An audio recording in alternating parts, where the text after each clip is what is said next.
నమస్తే, welcome to I dream. నా పేరు ప్రసాద్. మొత్తం దేశంలోనే ఒక పెద్ద రికార్డును సాధించింది ఆంధ్రప్రదేశ్ ప్రభుత్వం.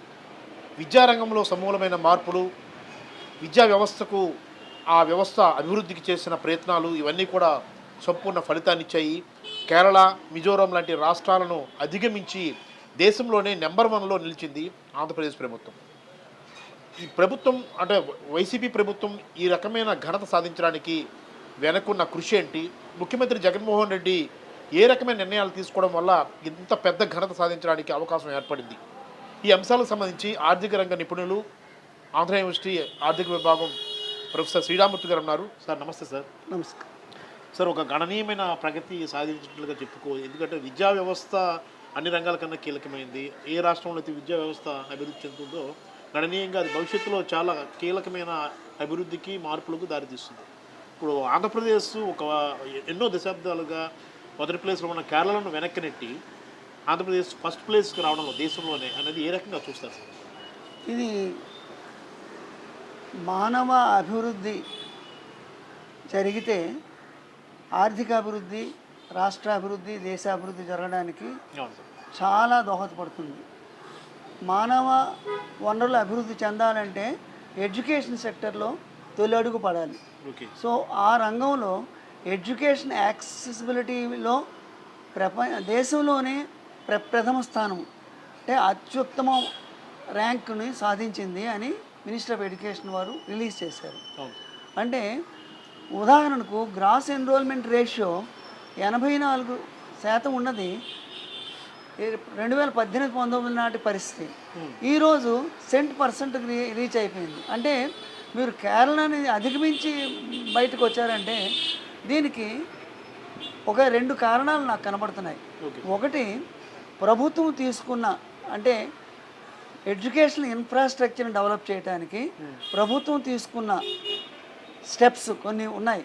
ఉదాహరణకు నాడు నేడు ప్రోగ్రాంలో ప్రతి గవర్నమెంట్ స్కూలు మూలల్లో, సందుల్లో, మీకు పల్లె ప్రాంతాల్లో కూడాను ఈ స్కూల్స్ని ఇన్ఫ్రాస్ట్రక్చర్ డెవలప్ చేసేసరికి ఆటోమేటిక్గా అన్నమాట పిల్లల తల్లిదండ్రులు వాటిపైపు మొగ్గు చూపి ఎన్రోల్మెంట్ రేషియో పెరిగింది. అంటే ఈరోజు ప్రైవేట్ కాన్వెంట్ స్కూల్లో జాయిన్ చేసే కంటే ప్రభుత్వం రన్ చేస్తున్న పబ్లిక్ స్కూల్లో జాయిన్ చేస్తే మా పిల్లల భవిష్యత్తు బాగుంటుందనే నమ్మకం వచ్చింది. సో ఈ ఎడ్యుకేషనల్ యాక్సెసిబిలిటీ పెరగడానికి మన రాష్ట్రంలో ప్రభుత్వం తీసుకున్న ఎడ్యుకేషనల్ ఇన్ఫ్రాస్ట్రక్చర్ అభివృద్ధి అన్నది చాలా గణనీయమైన పాత్ర పోషించింది. అది దానికి తోడు ప్రభుత్వము ఇస్తున్న దోహదకాలు ఉంటాయి కదా, ఈ అమ్మఒడి ప్రోగ్రాంలో డైరెక్ట్ బెనిఫిట్ అన్నది ఆ మదర్కి వెళుతుంది. అంతకుముందు ఏంటంటే ఫెలోషిప్ మామూలుగా వస్తే అది వాళ్ళకి రావడానికి కొంత టైం పట్టేది. తర్వాత ఎవరు పడితే వాళ్ళు దాంట్లో లీకేజెస్ ఉండేవి. ఈవేళ లీకేజ్ 1% కూడా లేకుండా ప్రభుత్వం ఏదైతే ఆ విద్యార్థికి ఇవ్వాలనుకుంటుందో అది నేరుగా ఆ తల్లి తాలూకా అకౌంట్లోకి జమ అవ్వడంతో ఆటోమేటిక్గా పిల్లడు కూతురు కానీ కొడుకు కానీ వాళ్ళ అభివృద్ధి కోసం తయారు చేస్తుంది. ఇది ఒక స్టెప్. రెండవది ఏంటంటే గవర్నమెంట్ ఇస్తున్న ఈ సైంటిఫిక్ డిజిటల్ ఇన్ఫ్రాస్ట్రక్చర్ నుంచి చూసారా, ట్యాబ్స్ ఇవన్నీ ప్రపంచం అంతా వాళ్ళ అరచేతిలోకి ఇప్పుడు వచ్చిందనమాట. సో దీన్ని బట్టి వాళ్ళు ఏం ఆలోచిస్తున్నారంటే మనం ప్రభుత్వ స్కూల్స్లో చదివితే మనకు మంచి అభివృద్ధి ఉంది, ఇంగ్లీష్ మీడియం పెట్టారు, తర్వాత ఇన్ఫ్రాస్ట్రక్చర్లో ఎక్కడ కూడాను కాంప్రమైజ్ కాకుండా ప్రైవేట్ రంగంలో రన్ అవుతున్న పెద్ద కార్పొరేట్ స్కూల్స్లో పోటీ పడుతూ ఈవేళ ప్రభుత్వ స్కూల్స్, మున్సిపల్ స్కూల్స్ కానీ పంచాయత్ స్కూల్స్ కానీ జరుగుతున్నాయి. సో ఈ 2 విషయాల వలన మీకు ఎడ్యుకేషన్ యాక్సెసిబిలిటీ పెరిగింది. సో ఈవేళ ఆంధ్ర రాష్ట్రం గణనీయంగా 4 సంవత్సరాల్లో ఎక్కడో 84 ఎక్కడో ఉన్నది 10-11 స్థలంలో ఉన్నది ప్రథమ స్థానానికి వచ్చింది. ఇది నిజంగా చాలా మనం మెచ్చుకోదగ్గ విషయం అన్నమాట. సార్, ఇప్పుడు అంటే విద్యా వ్యవస్థకు సంబంధించి మౌలిక వసతులకు సంబంధించి మనం చూసుకున్నప్పుడు కేరళ ఇన్నాళ్ళు కూడా తొలి స్థానంలో ఉంది. పూర్తి స్థాయి అక్షరాస్యత శాతం ఉంది. ఇవన్నీ కూడా మనం చెప్పుకునేవాళ్ళం. కేరళ అనగానే పెద్ద ఇంత గొప్పతనం ఉందని ఇప్పుడు కూడా మొన్నటి వరకు కూడా చెప్పుకునేవాళ్ళం. అంటే కేరళ ఎలాంటి నిర్ణయాలు తీసుకోవడం వల్ల మొన్నటి వరకు మొదటి స్థానంలో ఉంది సార్? కేరళ ప్రభుత్వం అది అంటే స్వతంత్రం వచ్చినటి నుంచి ముఖ్యంగా 1960 ఆ ప్రాంతం నుంచి అవును సార్. వాళ్ళు ఎడ్యుకేషన్ మీద కాన్సన్ట్రేట్ చేశారు. ఓకే. ఏ ఎల్డిఎఫ్ ఉన్నవండి, యూడిఎఫ్ ఉన్నవండి, ఎడ్యుకేషన్ అనేది చాలా ఇంపార్టెంట్. ఓకే. ఉదాహరణకు కేరళలో వ్యవసాయ కూలీలు కూడాను అవును. లిటరేట్సే. ఓకే. వాళ్ళలో ఒక కూలీ ఒక ఒక మంచి పత్రికని వాడు చదువుతూ ఉంటే దేశంలో విదేశంలో జరుగుతున్న మార్పులన్నీ కూడా తక్కిన కూలీలందరికీ తెలిసేవి. ఓకే. అంటే వాళ్ళకి అవేర్నెస్ లెవెల్, ఎడ్యుకేషను అవేర్నెస్ వాళ్ళకి మొదటి నుంచి ఉన్నది. అలాగే మీకు కేరళలోను వాళ్ళ తాలూకా మానవ వనరులు అభివృద్ధి చెందడం వల్ల ఈవేళ ప్రపంచంలో ఎక్కడ మీరు చూసినా కేరళైట్ మీకు కనబడతాడు. అవును. ఆ మైగ్రేషన్ వాళ్ళకి ఎప్పటి నుంచో జరుగుతుంది. అవును. అవును. సో అది యూరోప్ అవనివ్వండి, అమెరికా అవనివ్వండి, ఆఫ్రికన్ ఏ కాంటినెంట్లో ఆంధ్రాలో అంటే మిగిలిన రాష్ట్రాల్లో కూడా కేరళ వాళ్ళు ఉంటారు. కేరళ వాళ్ళు ఉంటారు. అవును సార్. సో మన దేశంలో అన్ని రాష్ట్రాల్లో కాకుండా అవును. దేశ విదేశాల్లో కూడాను కేరళ తాలూకా పీపుల్ ఉండడానికి కారణం ఏంటంటే వాళ్ళ ఎస్. ఎడ్యుకేషనల్ లెవెల్స్ పెరగటం వల్ల అవును. వాళ్ళు క్వాలిటీ హ్యూమన్ రిసోర్స్ని వాళ్ళు డెవలప్ చేశారు. అవును. అది ఈవేళ కేరళకు అత్యధిక శాతం ఆదాయం ఈ రెమిటెన్సెస్ ద్వారా వస్తుంది. ఓకే. మీరు గల్ఫ్ నుంచి కానీ, అమెరికా నుంచి కానీ, ఆస్ట్రేలియా నుంచి కానీ. అవును సార్. సో ఈవేళ మన ఆంధ్ర రాష్ట్రం కూడాను ఎడ్యుకేషనల్ అవేర్నెస్ పెరిగి, యాక్సెసిబిలిటీ పెరిగి డెవలప్ అవ్వడం వల్ల మన పిల్లలు ఈరోజు ఉన్నదానికంటే రాబోయే 10 సంవత్సరాల్లో మీరు చూస్తే గణనీయంగా ప్రపంచ మ్యాప్లో ఏ దేశంలో వెళ్ళినా ఆంధ్ర నుంచి అబ్బాయి కానీ అమ్మాయి కానీ ఉంటారు. సో వీళ్ళు అక్కడ పనిచేస్తే ఆటోమేటిక్గా ఆదాయాలు ఇక్కడ రెమిట్ అవుతాయి. సో ఈవేళ మనం ఎడ్యుకేషన్ మీద పెట్టిన ప్రతి రూపాయి కూడాను వేల కొలది రెట్లు, 1000 రెట్ల మీద తిరిగి మనకే వస్తుంది అనమాట. ఇది కొంచెం జెస్టేషన్ పీరియడ్ ఉంటుంది, లాంగ్ టర్మ్. ఒక 10 years గ్యాప్ ఉంటుంది. ఇమీడియట్గా ఏదో స్మాల్ స్కేల్ ఇండస్ట్రీలో 10 రూపాయలు పెడితే సాయంత్రం వేసరికి 100 రూపాయలు వచ్చినట్టు కాదు. ఒక 10 years ల్యాగ్లో మన రాష్ట్రం చాలా అభివృద్ధి పదంలోకి వెళుతుంది. ఈ ఈ ఈవేళ మనం తయారు చేస్తున్న మానవ వనరులు because of the quality education రేపు మన రాష్ట్ర అభివృద్ధికి వాళ్ళు గణనీయమైన కృషి చేస్తారని నేను నమ్ముతున్నాను. Right sir. అంటే మొన్నటి వరకు ఈ ప్రభుత్వ విద్యకు సంబంధించి నాడు నేడు ఇవన్నీ నిర్ణయాలు తీసుకున్నప్పుడు చాలా విమర్శలు చేశారు, ప్రతిపక్షాలు విమర్శించారు. ఇంగ్లీష్ విద్యకు సంబంధించి కూడా చాలా విమర్శలు చేసిన పరిస్థితి మనం చూస్తూ ఉన్నాం. కానీ ఇప్పుడు మనం తాజాగా చూస్తున్నప్పుడు ఈ ఫలితాలు మనం చూసినప్పుడు ఈ విమర్శలకు బ్రేక్ పడినట్లుగా మనం చెప్పుకోవాలి సార్. ఇప్పుడు విమర్శ అన్నది ఏంటంటే ఒక చర్య తీసుకునేటప్పుడు అది ప్రాక్టికల్గా మనం ఆలోచిస్తే దానివల్ల లార్జెస్ట్ సెక్షన్స్కి లార్జెస్ట్ బెనిఫిట్ వస్తుందా లేదా చూడాలి. అవును సార్. ఖచ్చితంగా వస్తుందని నేను నమ్ముతాను. ఎందుకంటే ఈవేళ టెక్నాలజికల్ ఎడ్యుకేషను, సైంటిఫిక్ ఎడ్యుకేషను అంతా ఇంగ్లీష్ లాంగ్వేజ్లో ఉంది. ఎస్. సో ఇంగ్లీష్ లాంగ్వేజ్లో ఉంటే నేర్చుకుంటే వీళ్ళు ఎక్కడ పడితే అక్కడ వీళ్ళు అబ్జర్వ్ అవ్వడానికి ఉంటుంది. మీకు ఉదాహరణకు చైనా కంటే మనకి ఎడ్జ్ ఉన్నది అని ఎందుకు అంటున్నాము? చైనాలో ఇంగ్లీష్ లాంగ్వేజ్ లేకపోవడం వల్ల ఇండియన్స్కి ప్రిఫరెన్స్ వచ్చింది అనమాట. సౌత్ ఏషియాలోంచి ఇండియా కానీ, శ్రీలంక కానీ, బంగ్లాదేశ్ నుంచి కానీ, ఈవెన్ పాకిస్తాన్ నుంచి కూడాను, ఇతర దేశాలు అమెరికాలోనూ మీకు మానవ వనరులు ఉంటారు. అంటే ఎడ్యుకేషన్ ఇంగ్లీష్ మీడియంలో పెట్టడం వల్ల మన వాళ్ళు access to scientific knowledge, access to skills, access to advanced digital technology ఇదంతా మీకు సాధ్యపడుతుంది. కాబట్టి దీన్ని మనం అప్రిషియేట్ చేయాలి. Right sir. ఇంకోటి అంటే ఇప్పుడు మనం ప్రభుత్వం తీసుకున్న తాజా నిర్ణయాలు 4 ఏళ్లలో గణనీయమైన ప్రగతి మనం చూసాం సార్.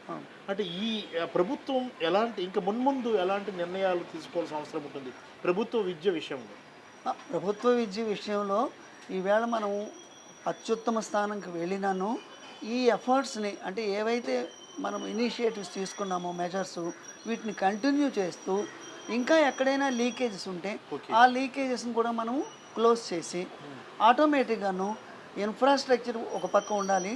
తర్వాత క్వాలిటీ హ్యూమన్ రిసోర్స్ టీచర్స్ కూడాను క్వాలిటీ వాళ్ళకి ఇంకా స్పెషలైజ్డ్ ట్రైనింగ్ ఇప్పుడు ప్రభుత్వం తీస్తున్నది కానీ ఇంకా చేయవలసిన అవసరం ఉంది. ఎందుకంటే రాబోయే తరంలో మీకు క్వాలిటీ స్టూడెంట్ కావాలంటే క్వాలిటీ టీచర్ ఉండాలి. మహానుభావుడు కట్టమంచి రామలింగారెడ్డి గారు చెప్పినట్టు ఇప్పుడు యూనివర్సిటీ అంటే బ్రిక్స్ అండ్ మోటార్స్ కాదు, it is the students, it is the teachers that makeup the university. అలాగే ఎడ్యుకేషన్ కూడాను ఇటు స్టూడెంటు అటు టీచరు ఇద్దరూ క్వాలిటీ ఉంటే తప్ప మనకి ఎడ్యుకేషన్లో డెవలప్మెంట్ ఉండదు. సో ఈవేళ మనం సాధించిన ఈ మొదటి స్థానాన్ని సస్టైన్ చేసుకోవాలంటే ప్రభుత్వం ఈ కృషిని కంటిన్యూ చేయాలని నేను భావిస్తున్నాను. Right sir. అంటే జగన్మోహన్ రెడ్డి గారు ప్రభుత్వ విద్య మీద ఎక్కువ ఖర్చు పెడుతున్నారు. ఇది అంటే సానుకూలమైన నిర్ణయంగానే పరిగణించాల్సి ఉంటుంది సార్. అంటే అంటే విద్యకు సంబంధించి విద్యా వైద్యానికి సంబంధించి ఎక్కువగా ప్రాధాన్యత ఇస్తున్నారు ఆయన. అలాగే రైతాంగానికి సంబంధించి అన్ని వర్గాలకు ఇస్తారు. కానీ విద్యా వైద్యం అనే విషయంలో తొలి ప్రాధాన్యత ప్రథమ ప్రాధాన్యతగా ఉంది. విద్యకు ఎంత ఖర్చు పెట్టినా తక్కువే అన్న భావన ఖచ్చితంగా ఉంటుందా సార్? సోషల్ సెక్టర్లో మనం ఖర్చు పెట్టాలి అని అంటే మనకు కనబడే రెండు రంగాలండి. ఒకటి విద్య, రెండు వైద్యం. సో వైద్య రంగానికి రిక్రూట్మెంట్ చేస్తున్నారు. కానీ విద్యారంగంలోనూ ఎప్పటి నుంచో మనం నెగ్లెక్ట్ చేయబడ్డాం కాబట్టి ఇప్పుడు ఎక్కువ దీని మీద కృషి చేయాల్సిన అవసరం ఉంది. ఎందుకంటే క్వాలిటీ హ్యూమన్ రిసోర్స్ అంటే మనకు మానవ వనరులు ఎప్పుడైతే క్వాలిటీ ఉందో అది ఆటోమేటిక్గా అన్ని రంగాల్లోనూ దాని తాలూకా రిఫ్లెక్షన్స్ ఉంటాయన్నమాట డెవలప్మెంట్. సో వీళ్ళే ఎంటర్ప్రెన్యూర్స్ అవుతారు, వీళ్ళే ఇండస్ట్రీస్ పెడతారు, వీళ్ళే ఇంజనీర్స్ డాక్టర్స్గా అయ్యి ప్రపంచ దేశాల్లో ప్రథమ స్థానంలో ఈవేళే మనం మైక్రోసాఫ్ట్లోను గూగుల్లోనూ ఉన్నాము. కానీ ఇంకా ఇంతకంటే మనం మన పర్సంటేజ్ పెరుగుతుంది అనమాట. సో ఎక్కడ చూసినా ఆంధ్ర రాష్ట్రం నుంచి మన వాడు ఉంటాడు, రిప్రజెంటేటివ్ ఉంటాడు ప్రపంచంలో. సో దానివల్ల పెట్టుబడులు ఇక్కడ జరుగుతూ ఉంటాయి. ఆటోమేటిక్గా ఏంటంటే ఎడ్యుకేషనల్ ఇన్ఫ్రాస్ట్రక్చర్తో పాటు ఎడ్యుకేషనల్ యాక్సెసిబిలిటీని పెంచే తగ్గినవి చూసారా మీకు ఇన్ఫ్రాస్ట్రక్చర్ విలేజెస్ కనెక్టివిటీ పెరుగుతుంది. ఇవి రాష్ట్ర ప్రభుత్వము మరియు కేంద్ర ప్రభుత్వం తీసుకున్న చర్యల వల్ల ఈవేళ ఇన్ఫ్రాస్ట్రక్చర్ డెవలప్మెంట్ బాగా జరుగుతుంది. కనెక్టివిటీ ప్రతి మూల గ్రామాలు కూడాను మీకు రోడ్లు వెళుతున్నాయి, ఎలక్ట్రిసిటీ వెళుతుంది, ఈ డిజిటల్ టెక్నాలజీ వెళుతుంది. సో ఈవేళ మన షెడ్యూల్ క్యాస్ట్ కానీ, షెడ్యూల్ ట్రైబ్స్ కానీ, బ్యాక్వర్డ్ క్లాస్ కానీ వీళ్ళలో మంచి క్వాలిటీ రిసోర్సెస్ రావాలంటే హ్యూమన్ రిసోర్సు ఈవేళ ప్రభుత్వం తీసుకున్న ఎడ్యుకేషనల్ మెజర్స్ ఉన్నాయే అవి కొన్నాళ్ళు ఇంకా సస్టైన్ అవుతే ఈ ఎడ్యుకేషన్ నుంచి వచ్చే ఫలితాలు డైరెక్ట్ ఫలితాల కంటే ఇండైరెక్ట్ ఫలితాలు ఎక్కువ ఉంటాయండి. సో అవి ఇంత అని చెప్పలేము అనమాట. ఇన్ మల్టిప్లైయర్ ఎఫెక్ట్ అంటాము ఎకనామిక్స్లో. సో 1% కానీ మనం ఇక్కడ ఎడ్యుకేషన్ ఇన్వెస్ట్ చేస్తే 100% రిటర్న్ మనకి వస్తుంది అనమాట ఓవర్ ఇయర్స్. అది క్యుములేటివ్గా ఉంటుంది.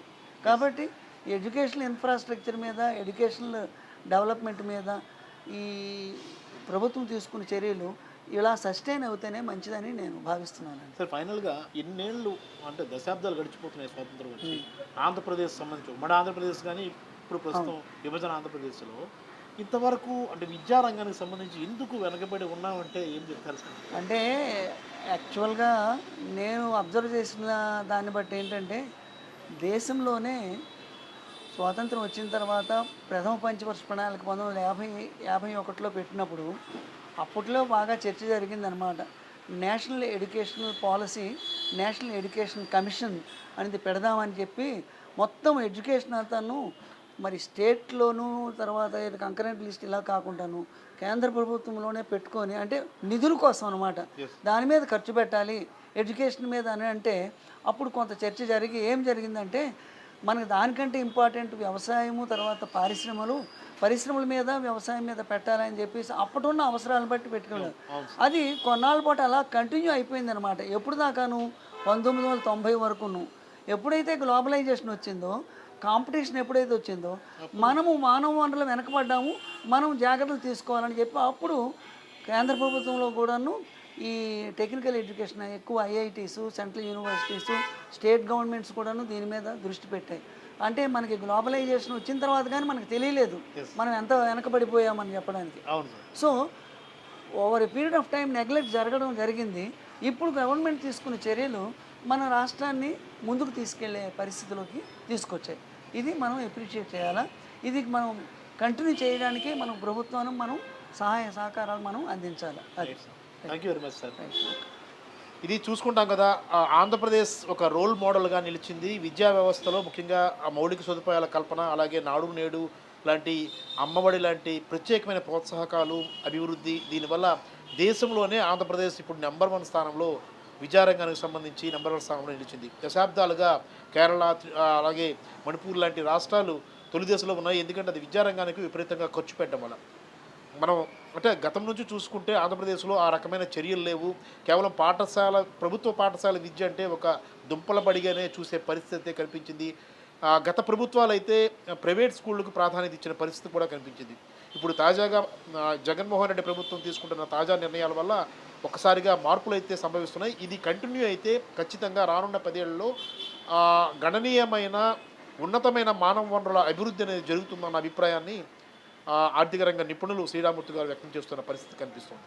కెమెరామెన్ మూర్తితో Prasad, I Dream Media, Visakhapatnam.